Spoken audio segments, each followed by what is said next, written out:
guys, and welcome back to the Motor Recon podcast. I'm your host, Adam. I'm joined again today by Rob. What we're going to do today is something we just noticed as we're walking around and we pass a dealer every day is a SsangYoung dealer. I'm not quite sure if that's how you pronounce it properly, but it's got a double S at the beginning, so I'm going to go with that. Now, we looked at these and we thought, well, they're hideous for a start, most of these cars. And so we thought, well, we'll have a look on their website and see how much they actually cost. And it turns out they're not that cheap. So we thought we'll get a couple of these models, we'll pick two of them out, and we'll see what you can get. Well, on the second-hand market, some of them are actually brand new, and sort of a rival to these cars. So the first one is something called the Rexton. Yeah, I think this is a sort of an SUV, and what you get right off the bat from the promotional materials is it seems to square itself at the Range Rover. Yeah, it's size-wise, it's 5 or 7-seater configuration, like a Discovery or a Range Rover. It's rather large, but the price starts at £30,000. So it's essentially selling itself as obviously you can get the luxuries of a Range Rover at a much lower starting price. Yeah. Now, one thing we have noticed on this one, for your £30,000, you don't get anything. Oh, it's bugger all. Yeah, you get literally nothing. So we'll just go through this one quickly, and then we'll look at some of the rivals you can have for this. So the XE spec, which is your £30,000, you don't get hydraulic speed and sensitive power steering. Yeah. So it doesn't alter the faster you go on a motorway like most of the cars do. You don't get a heated steering wheel, which I think is standard on a Range Rover. You don't get premium Napa leather, you get cloth seats. Yeah. So it's already a luxury gone there on this type of car. Bear in mind, my Fiesta has leather seats and that wasn't 30 grand. So you don't get any of the other leather options. You don't get 8-way power adjusted driver's seats. You don't get even the 6-way one like the next model up gets. You get nothing. It's just a manually adjustable seat by the sounds of it. You do get split folding rear seats though. Mm-hmm. You don't get heated seats, front or rear. Yeah. You don't get ventilated front seats either, which you only get on the Ultimate one. You don't get the memory on your seat, so like you're doing on them cars where you get it in your driving position, you set it as a memory. Yep. You don't get that. You don't get automatic easy access mode for the driver's seat, which I think is one where it automatically goes back when you turn your car off. Mm-hmm. You don't get high intensity headlights, so you just get normal halogen headlights. You don't get even the LED front or fog cornering lights.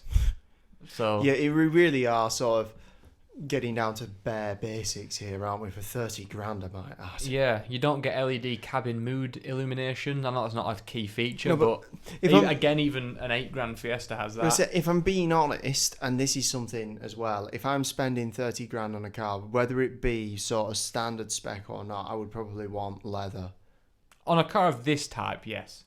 You know where I'm coming from here, though, Yeah. don't you? For £30,000, that's a significant amount of money to be dropping on something. I don't want it when it's so Spartanly spec'd.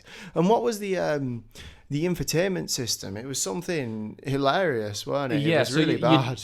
On the more luxurious model, so the higher up, the more obviously you can spec this, but you would normally have a 7-inch touchscreen display on these. Yeah. However, on this one, it's a 3.5-inch monochrome display, which is something from the 90s. Exactly. It would. I imagine. I've not seen one of the base specs of these, but I imagine that just cripplingly dates it immediately. And you've spent 30 grand. Yeah, which is a lot. Exactly. So the options you can have, no matter which one you buy, you have a choice of one engine, which is a 2.2 litre 4-cylinder diesel. Mm-hmm. Not very powerful, it turns out, at all. You get a maximum power of 181 horsepower, which is pathetic from a 2.2 litre engine. Yeah, it's not ideal, and I imagine it weighs quite a lot as well. Yeah, it's a big car. Max torque, again, is only 400, which for a 2.2 diesel is not what you want, really. We did notice, though, that on the automatic, they do use a Mercedes-Benz 7-speed e-tronic. Yeah, I'm assuming that's their older system, with it being the 7-speed, because they're on 8 and 9 speeds now. But again, like you mentioned off microphone, that these guys have obviously think, well, we can't do this ourselves, so we'll pay someone who's known to have good automatic gearboxes to chuck that in. Now, so that's not bad. You won't get that for your 30 grand. No, I fully optional expect extra. not. Yeah, that is an optional extra. You don't get your 7 seats either. That's just your 5 seat. Yeah, but So- that being said, you can configure either 5 or 7, so that's why we're putting it up against some of our alternative options. Yeah. So what we thought was just to look at what you can actually get for similar, if not slightly less, money on the second-hand market. Now, I know we do this quite a bit, but I actually really enjoy doing this. It's one of my favourite things to do because you can look at what else you can actually buy. So being a luxury SUV, we categorised it down to those. We put the price in on Auto Trader and we looked at what came up. Now, the first one, I have to be honest, I'm not a fan of the car, but would you have it? So it's a Mercedes-Benz GLE. Mm-hmm. Genuinely not that good looking in my eyes. But I would say from the outset, neither of us really like SUVs to begin with. No, it's either a Range Rover or nothing in my eyes. However, obviously this GLE, it's from 2016. It has 39,000 miles on the clock, so it's not a crazily low miler. No, but to be fair, for the age of it, it's good. And the asking price is £27,600, so it's cheaper than what the SsangYoung is. Yeah. And I might add as well, this is an automatic and it has a 2.1 litre diesel engine, so it's very similar in a lot of respects. And one owner from new, so it's not. Yeah. It's not like it's been passed around a bit. This is a 5-seater.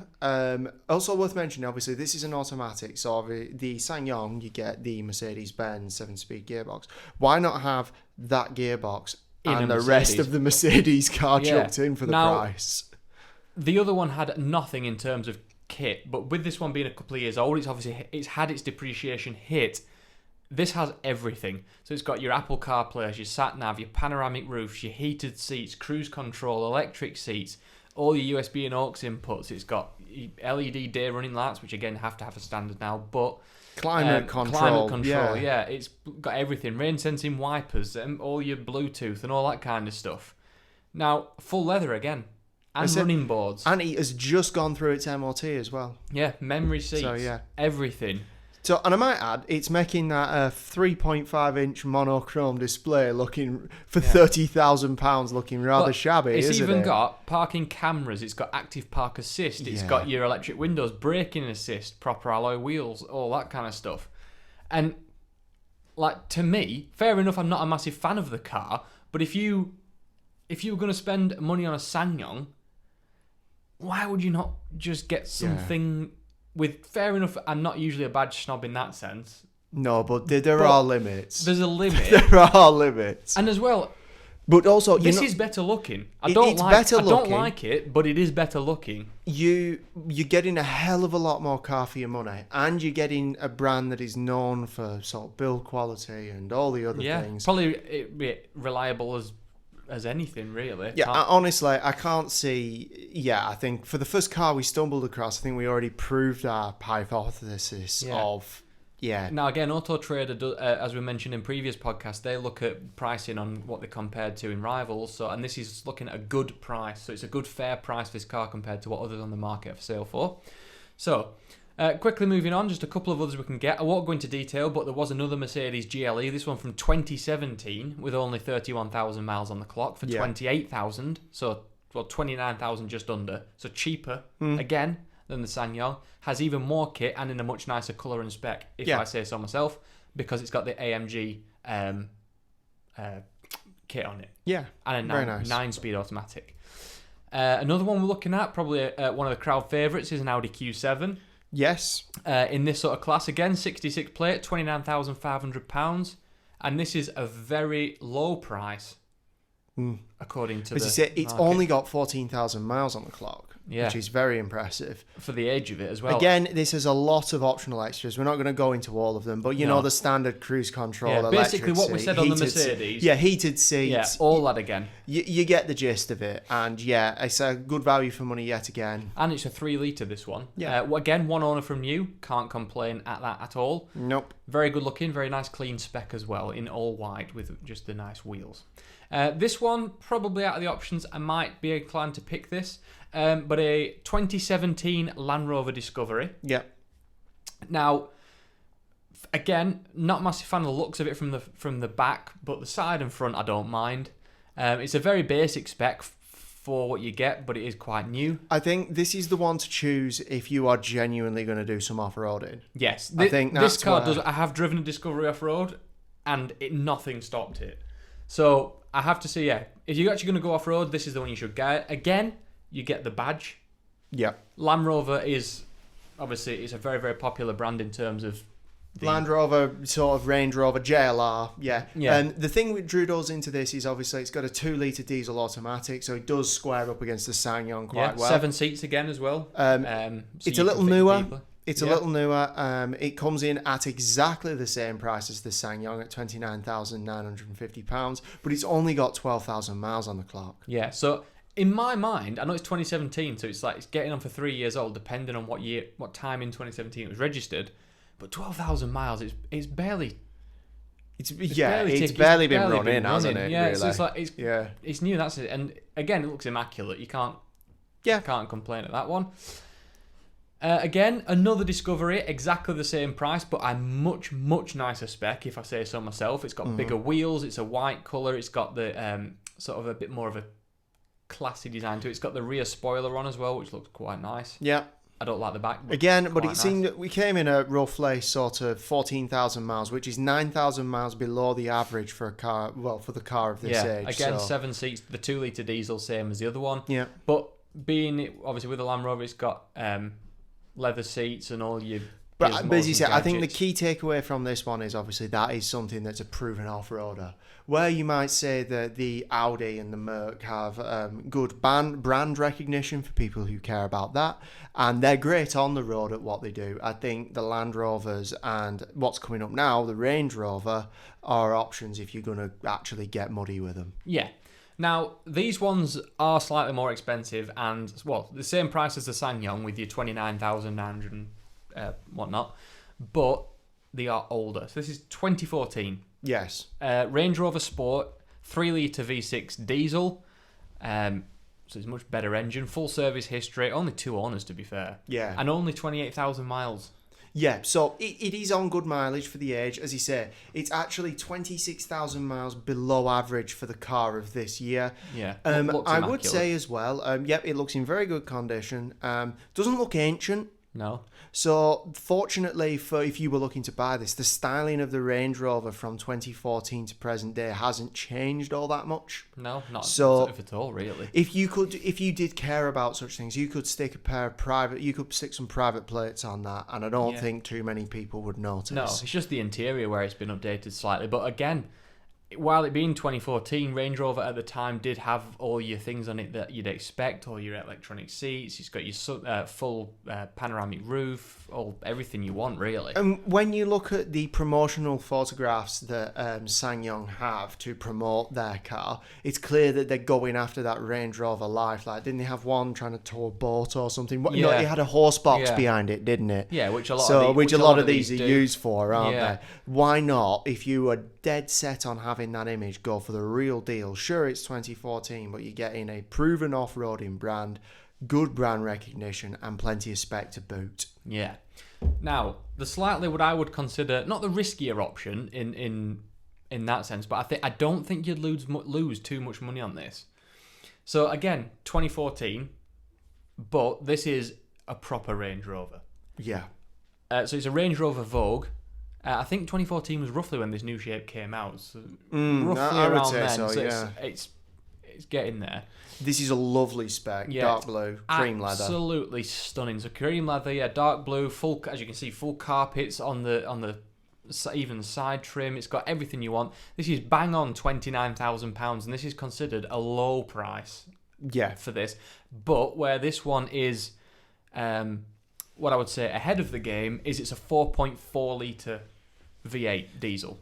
I mean, and the question comes in, obviously, the mileage is 47,000 miles. Well, near as Mexendam at 48,000, which is 10,000 below average for these. I think it comes down to the question of, can you stomach the expenses with this one? If something breaks, it's going to be expensive. Yeah. And it'll use a lot of fuel. Road tax isn't going to be too hot. No. So this is the one I would consider the riskier option in that sense. But again, you get everything you could want. You get TVs, even you get all your like dual climate controls, front heated seats, everything on the Range Rover. We're looking at the infotainment system on this Range Rover right now. And other than the CD player, it doesn't look that ancient to me. No, it's even got those haptic style buttons down the sides of the screens, which is a relatively modern thing to have. Yeah. And digital displays on the climate controls. Yeah, it's got it's got all your cameras all around, like your head above cameras and all that kind of stuff. Sure. Like I say, TVs, navs, audio, everything on that car. Sure. And it is £29,000. Ironically, Mercedes-Benz of Inverness is selling this one. Yeah, someone swapped it in for a... and I've just noticed there, it has a full digital dashboard as well, so it looks really rather modern on the inside. Yeah, and again, gorgeous spec. And the rear climate controls, controls and so it's heated seats, already all that kind of stuff. crippling the SsangYoung with spec. Yeah, again, we do admit the running costs of this will be significantly greater. And the risk you're taking on board with this is significantly greater. Yeah. However, the potential for reward, if that's the sort of thing you're into, is enormous. Yeah, the badge you get for that kind of money. Oh, yeah, you are rolling round like you're literal royalty. Yeah, and just a little one to chuck on there before we move on to the next car is the Jaguar F-Pace. Big fan of an F-Pace. I don't mind them as an SUV. Yeah. Very much a good-looking, pleasant on the eye type of car. But we did find one, which was a 2016 one with 14,500 miles on it. It's barely running at all. And it's 27,850. Yeah. So again, 2-litre diesel, 5 seats, only part service history, unfortunately. But again, with only 14,000 miles on it, Sure. it's not that bad. Okay. So we'll move on now next to the, the Musso. Musso. I think that's how you pronounce it. This one starts from £21,950-ish pounds.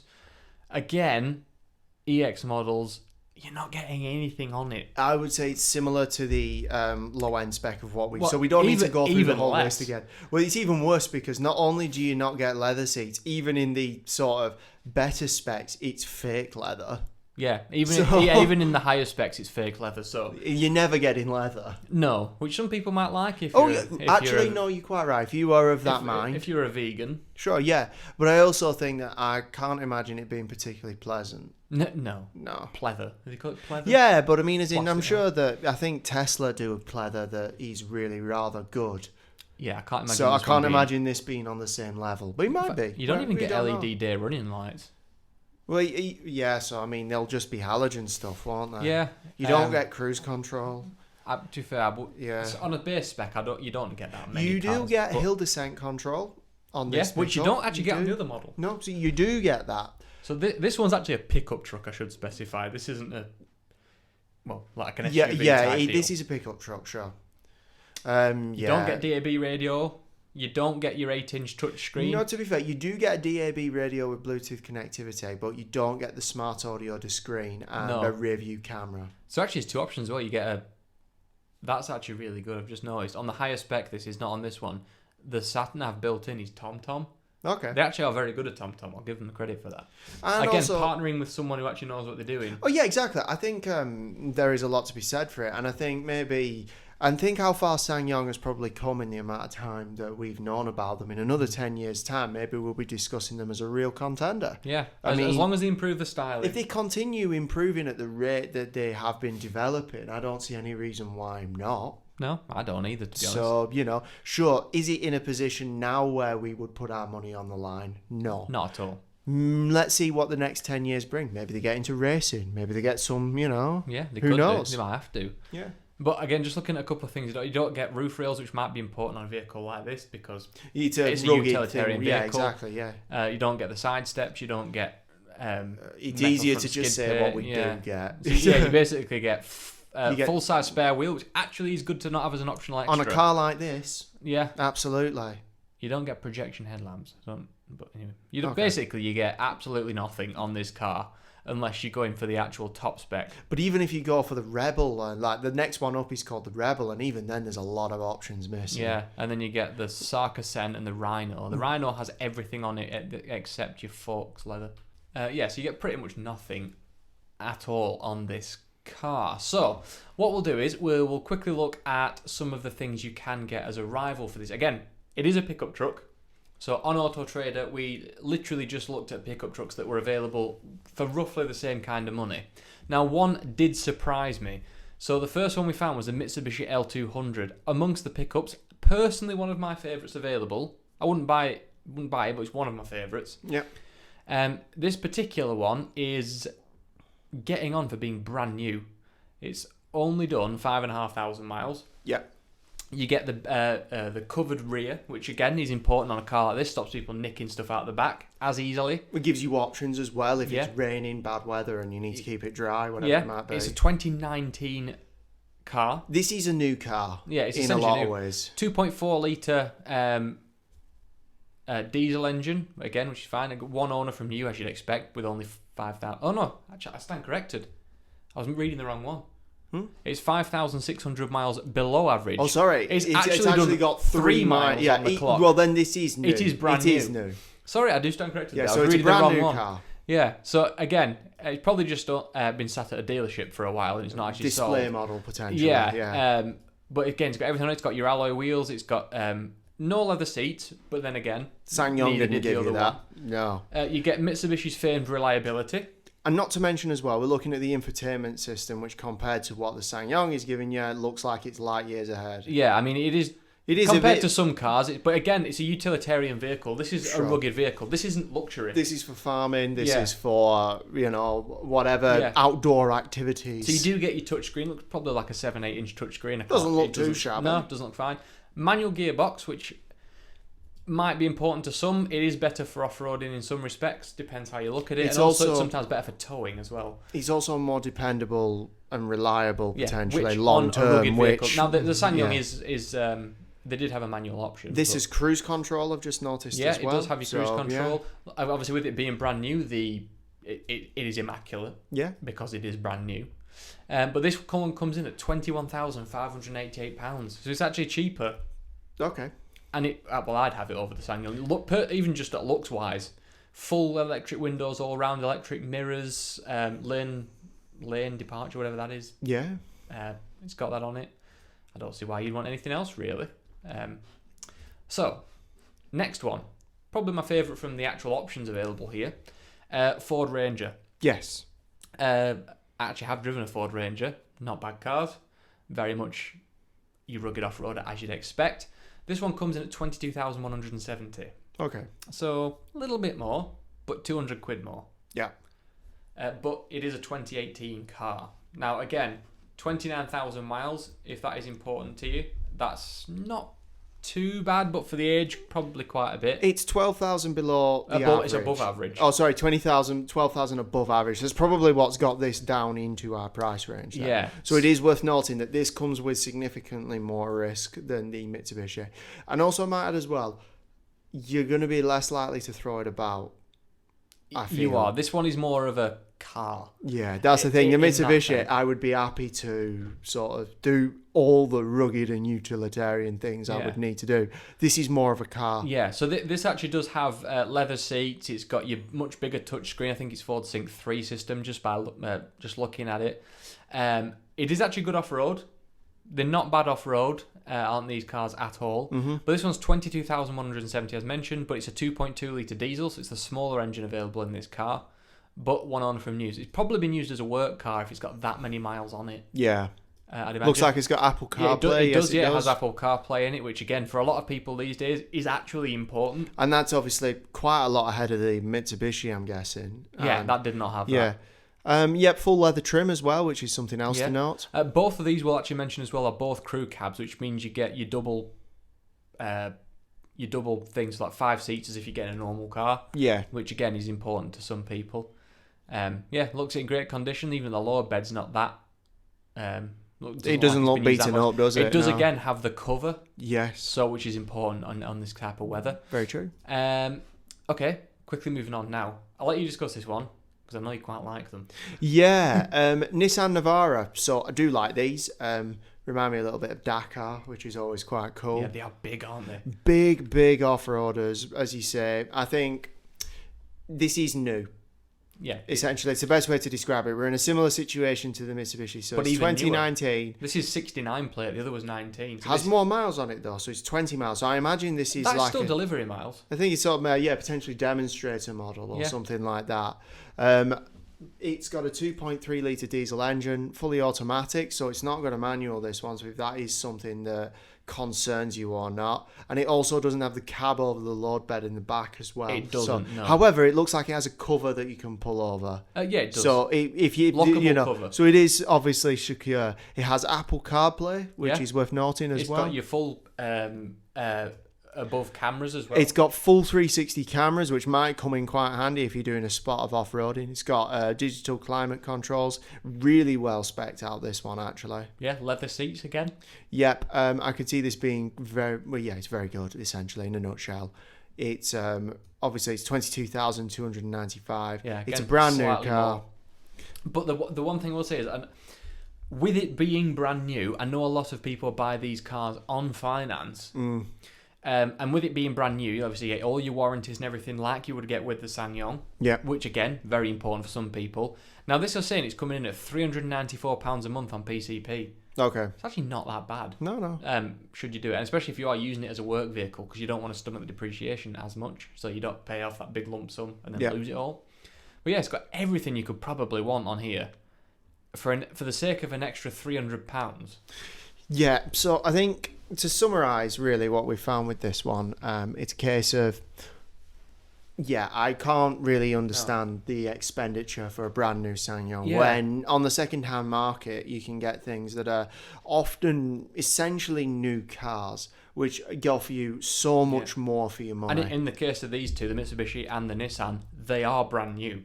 So I think it's a case of SsangYoung might need to go back to the drawing board a little bit on this one, where it's a case of in Britain they don't have brand recognition on their side. No, they might be huge. Yeah, they might be huge in other regions, but yeah. As far as our sort of market's concerned, they don't have huge brand recognition. So, and they're not that cheap. No. So it's a case of they're either going to have to seriously up what they give you for the money that they're asking you to pay to make it more attractive, or decrease how much they're charging you for what they're giving you currently. Yeah. Because I can't see it working out in the current states, to be honest. You don't see many on the road again, but that is just purely down to this, I imagine. They did used to be very cheap, but it looks like they are now trying to sort of compete, and I don't think it's going to pay off. Maybe maybe they offer fantastic PCP. Maybe they offer sort of unbelievable warranty like Kia do. It's like 7 years warranty. Yeah. So maybe there are things we're missing at the moment which make it sort of make more sense. Yeah. So it's something we might swing back around to. Yeah, same. Now, this one is for you. Yeah. I know you love this car, so I'm going to let you kick this one off. So it's Alfa Romeo. We both love the Giulia. Absolutely, one of my favourite cars. And when you look at it compared to the M3 and the C-Class AMG, I think it's safe to say that we think this is our favourite.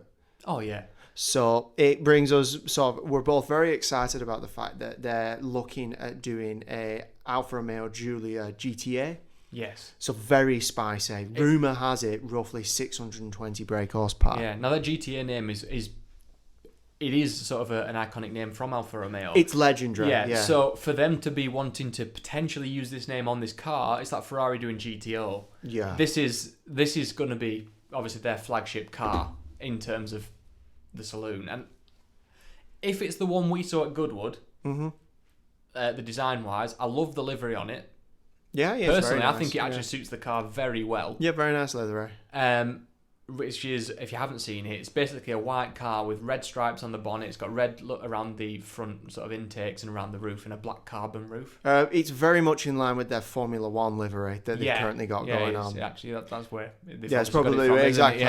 As you say, but the thing that drew us in was obviously it's more than 600 brake horsepower, and that puts it up against some very stiff competition. Yes. Now, we don't know what the price of this will be if they make it.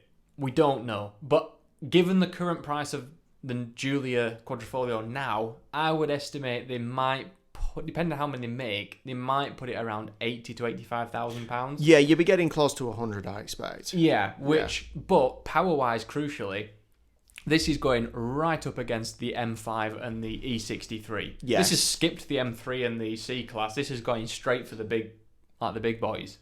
So the M5 off the bat, they get M5 competition. Bear in mind, this is £98,000, which is a lot of money. I understand that. But it only gets 625 horsepower. I say only. That's obscene. But yeah.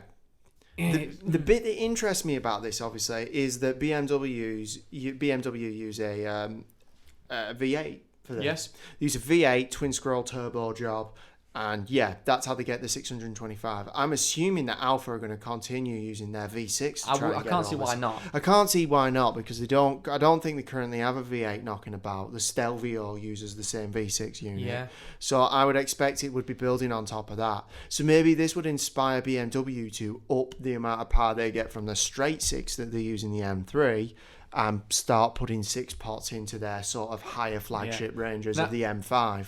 That isn't even a hybrid assist either. That is just that's just the engine. Yeah. Obviously it has turbo, but that's just the engine. Yeah.